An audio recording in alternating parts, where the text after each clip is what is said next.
Welcome to the Private Lenders Podcast with your host from Hard Money Bankers, Jason Balin and Chris Haddon. This podcast is sponsored by hardmoneymastermind.com. Hey everyone, thanks for checking out the Private Lenders Podcast. We do appreciate it. Next week, we have our November event coming up. It's in Atlanta, Georgia. It's sold out, has been for a while, but if you are curious about future meetings and live events with us and the rest of the Mastermind group, go check out hardmoneymastermind.com and click on live events. You can schedule a time to talk to Dave Bauer, our program director, and see what we have going on.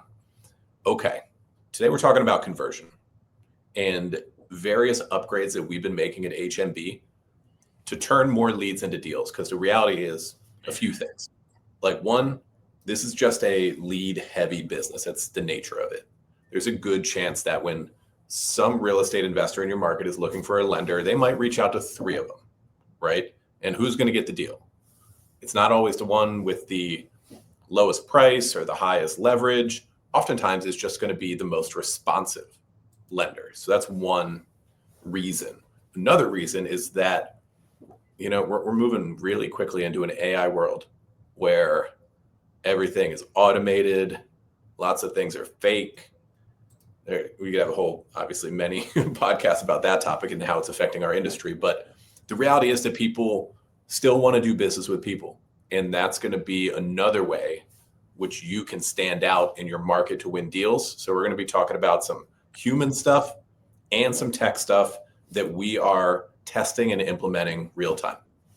Yeah, I think the human element part is very important. And I think too many lenders have gotten away with it. Partially because of laziness, partially because it's like, well, I can just automate this. I don't really like talking to some of these people on the phone. It takes up too much time. But the name of the game is, generating business and doing deals. And you want to do the best deals that you can do. And it's hard to be able to do that unless, you're going to be able to get you or somebody in your organization is able to get on the phone and talk to them and communicate with them and sell them.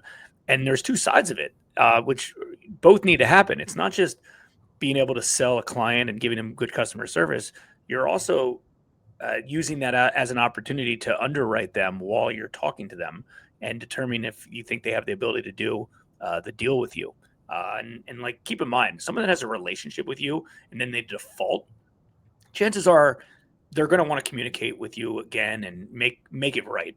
But if you've never had a relationship with this person on the front end, it's way easier for them to be like, screw you, so-and-so lender. It's your fault. I don't really even know this person anyways. And they just will think of you as a bank. And it doesn't really matter. They don't realize that you're using personal capital or capital that you've raised to lend them.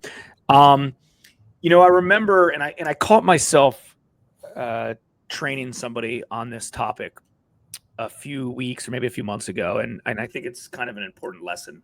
I remember when we started Hard Money Bankers, so 07-ish, going into 08, 09, 010, we used to talk to a lot of borrowers. We were always kind of created this as a marketing machine to bring in opportunities. And I always remember being like, the borrowers that aren't qualified at this point, they didn't have a deal at this point, or they didn't agree to our terms at this point, not really chasing them around too much. Because what happened is we put them in our email list, our email nurture list, and they would get autoresponders from us every week. And then they'd probably also see us on social media and things like that. So I had in the back of my mind of, you know what? I can't convert them today. No big deal. They're not qualified today. No big deal. I'm still going to be following and chasing them around the internet because they're going to see all our social media. They're going to see our Google AdWords. They're going to get emails from us. They're going to get text messages, bring us voicemails from us forever. So whenever they need me, I'll be in front of them. And I do believe that was the case for a while, but that is certainly not the case anymore. That is not the case anymore.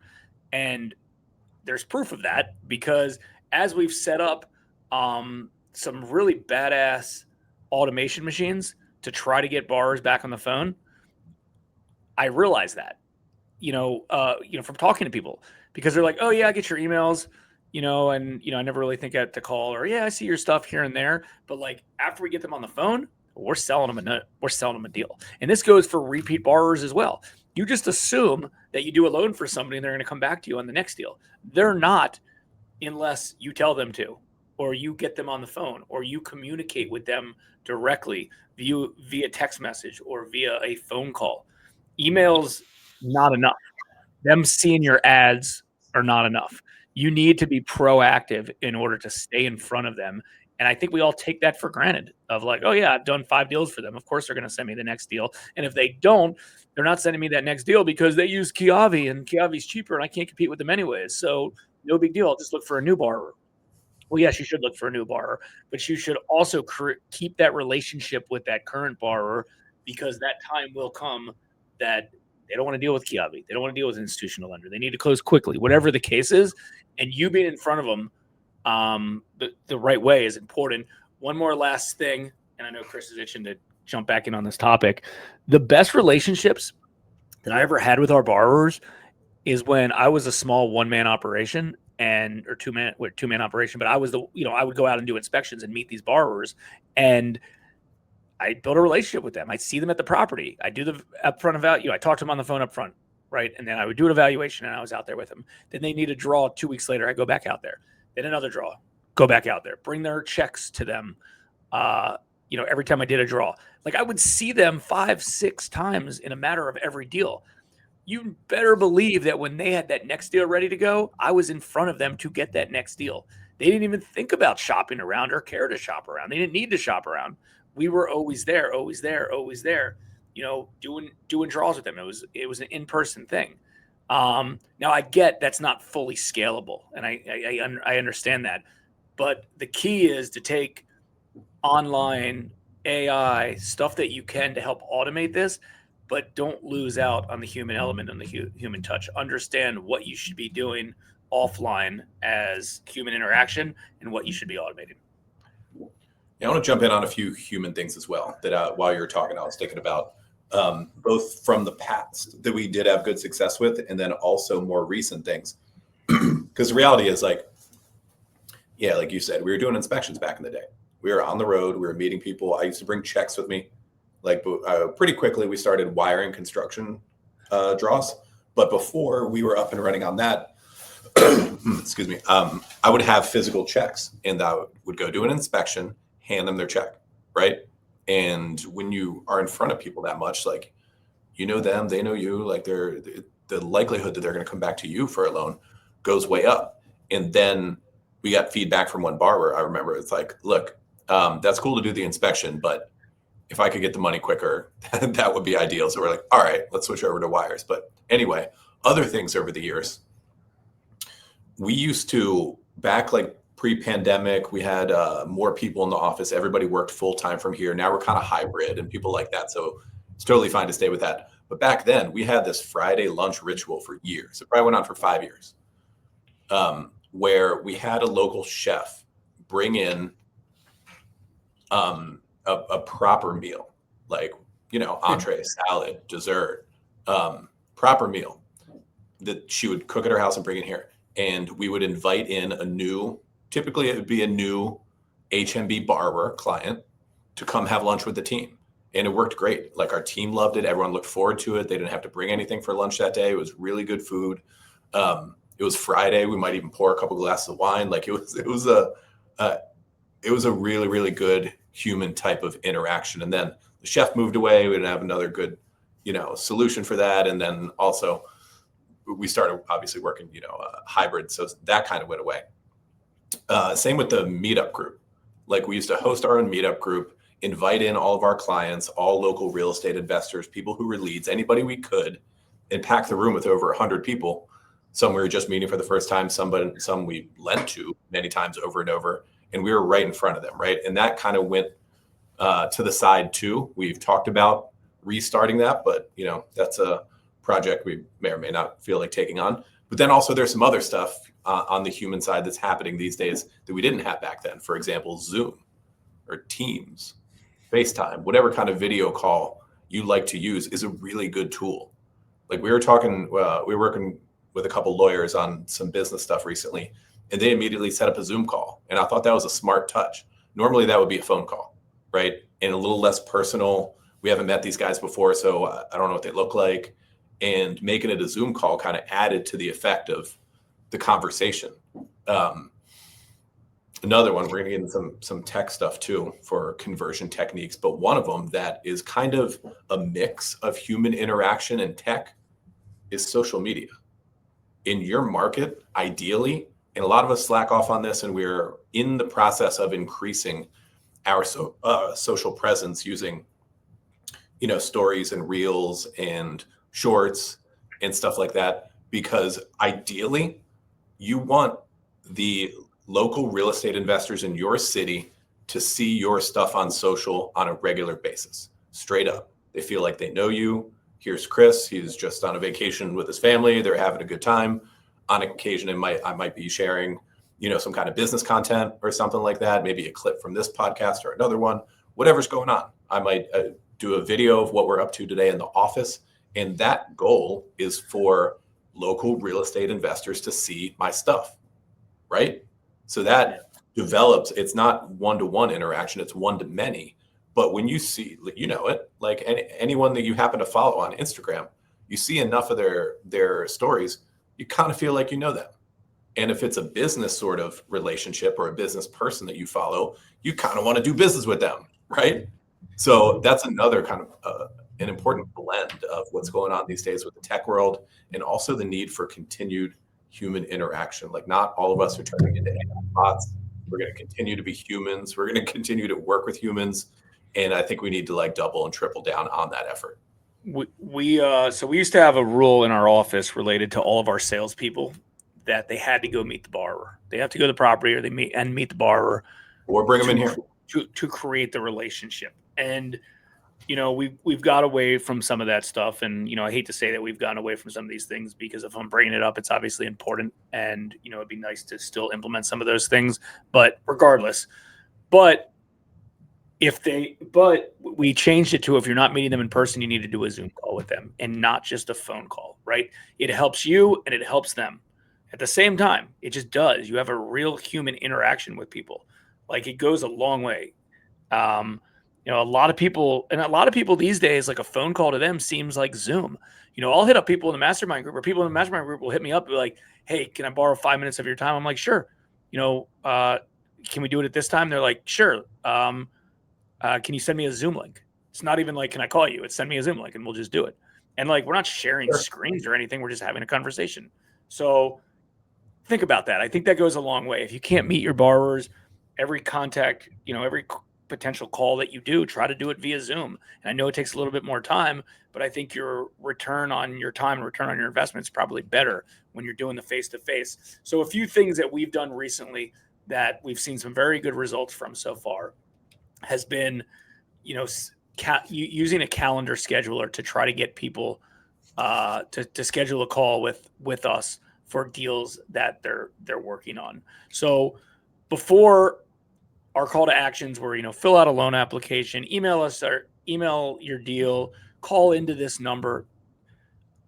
What we've realized is the quality of the people that are actually scheduling a call, they're good and qualified because they're taking the time to do so, and they're taking it seriously, and they're showing up for the phone call.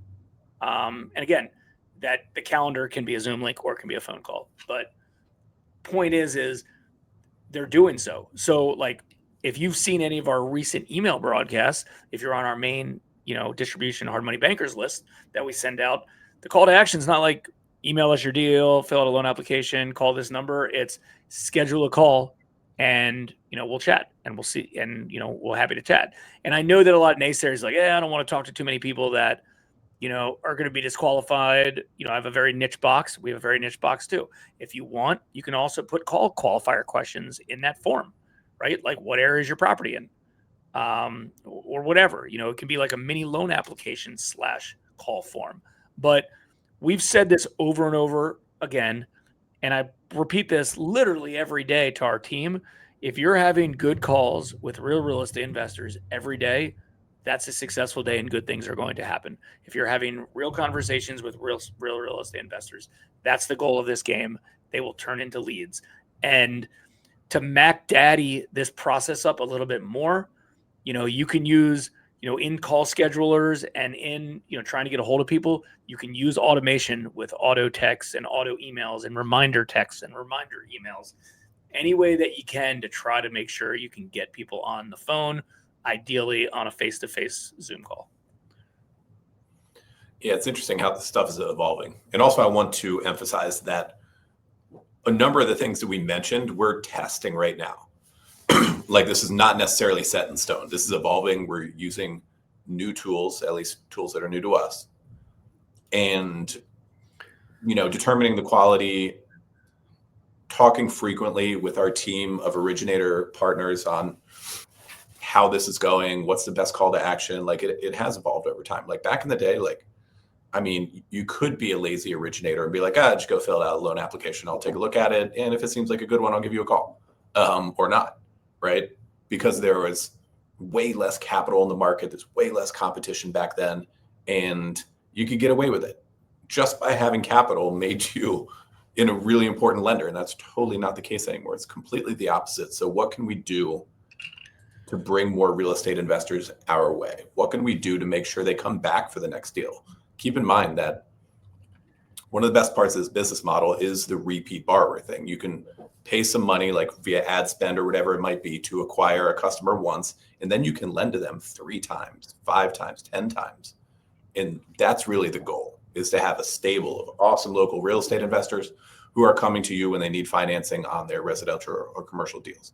And oftentimes, to be frank, I feel like maybe our repeat borrower percentage isn't as high as it could be.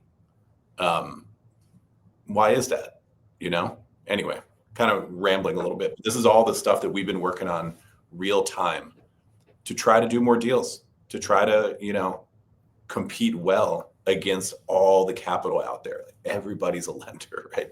Everybody's a lender. They're all giving crazy terms. How are we going to win? How's our mastermind going to win? How is members of the Hard Money Mastermind and members of the Inner Circle who we're meeting with?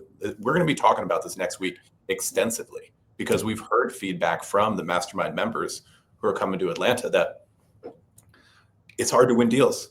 How am I supposed to compete with XYZ? And we're like, yeah, we know. That's the game. Yeah. The game that we're all playing. And we all collaborate on this stuff on a regular basis to do so. We're all in the same place. And, there's a lot of very high level lenders in the mastermind group. And I don't think anyone's, complaining about the book of business that they have. But as entrepreneurs and business owners and investors, we want to do more if we can. We want to do more profitable deals. And if we have to go, a period of time with doing, less deal flow, that's fine. We're not going to do bad deals. That's not in the cards. That being said, we're going to try to win every good opportunity that we can. And, and if there's ways to scale that and do more and more and more, we certainly are. Chris was telling me about a podcast he was just listening to, and it's a company in the Northeast that has a debt fund, and they have $750 million deployed with no leverage. So there's opportunities out there. Are they doing higher levered deals than we might personally do? Maybe. I don't really know what their book of business goes, but it's a debt fund that's not leveraged with investor capital that they've raised. So they're responsible for it. They're not just selling it off to an institution and things like that. So they're responsible for it, and they're making the best decisions that they can for their investor base, just like we do every single day. And the goal is to continue to find as many good opportunities as we can. And they're out there. If you ever look at any of the stats from SFR Analytics or some of those other stats, Kiavi's market share is their volume is so high, but their market share compared to how many transactions are out there is so low. And they're significantly bigger than 5 or 6 people behind them combined. Meaning and I think their market share is under 10. I think I want to say it's 8%. Don't quote me on that. But I think their market share is 6, 7, 8%, which is still very, very high. But then the next 5 people behind them don't even equal 6, 7, or 8%. So do the math. There's a lot of transactions out there. And yes, that might be bundling in DSCR loans, which none of us really do. But the point is there's lots of transactions. And I think most people that listen to this podcast, most people that are in the mastermind group, they don't care about deploying $1 billion, maybe even hundreds of millions of dollars. They're trying to do several very, very strong, highly profitable transactions every month, and they'll be in a good spot. And whatever that is, trying to do a few dozen of them a month, because that's in essence what our goal is. We've been at a $50 million portfolio for a long time. If we got to 60, would we be unhappy, or 70? No, but we're at a place where we like to be, and it's still a grind, right? Like, this doesn't happen on autopilot, but our grind is we're still trying to find good opportunities over and over and over and over and over. Like, just because we have, 4,000 past loans doesn't mean like those deals just every time one of those borrowers has a new deal, they just call us. It doesn't happen like that. We're doing these proactive steps to stay in front of them all the time. Repeat borrowers, new borrowers, cold traffic, warm traffic, hot traffic, all the time. That's part of the game, is to try to find good opportunities. And one other quick thing. If you're a naysayer and say, well, I don't have enough capital anyways, so there's no point of me to market to try to find other opportunities, that's baloney, because the worst case scenario that happens is you just do better deals. And I know you want to do better deals, because I know you don't want to continue to do 100% financing or 90% financing deals that are too risky, because if you are, then you're happy with all that, you probably wouldn't be listening to this podcast or any of the stuff that we put out anyways. Right? You're doing it because you want to have better opportunities. We want to have better opportunities. If our average LTV is 70%, I want to do more. I want to find better deals so it can be 65% or 60% or 50%, right? Like, that's the name of the game. As least amount of risk as possible and as profitable as possible. All right, everyone, that is the pod for today. We appreciate you checking out. And remember to go take a look at hardmoneymastermind.com, click on live events to find out what we have coming up, and to speak to Dave Bauer, see what might be the best fit. And we'll see everyone here on the next Private Lenders Podcast. We hope you enjoyed this episode of the Private Lenders Podcast. Please note that the opinions stated by all the speakers on this show are only opinions and not intended for legal, financial, or accounting advice. Please make sure to always check with your own legal, accounting, and financial professionals. If you enjoyed this episode of the Private Lenders Podcast, we'd appreciate it if you would spread the word. Make sure to check out hardmoneymastermind.com, the #1 free community for new and experienced private and hard money lenders.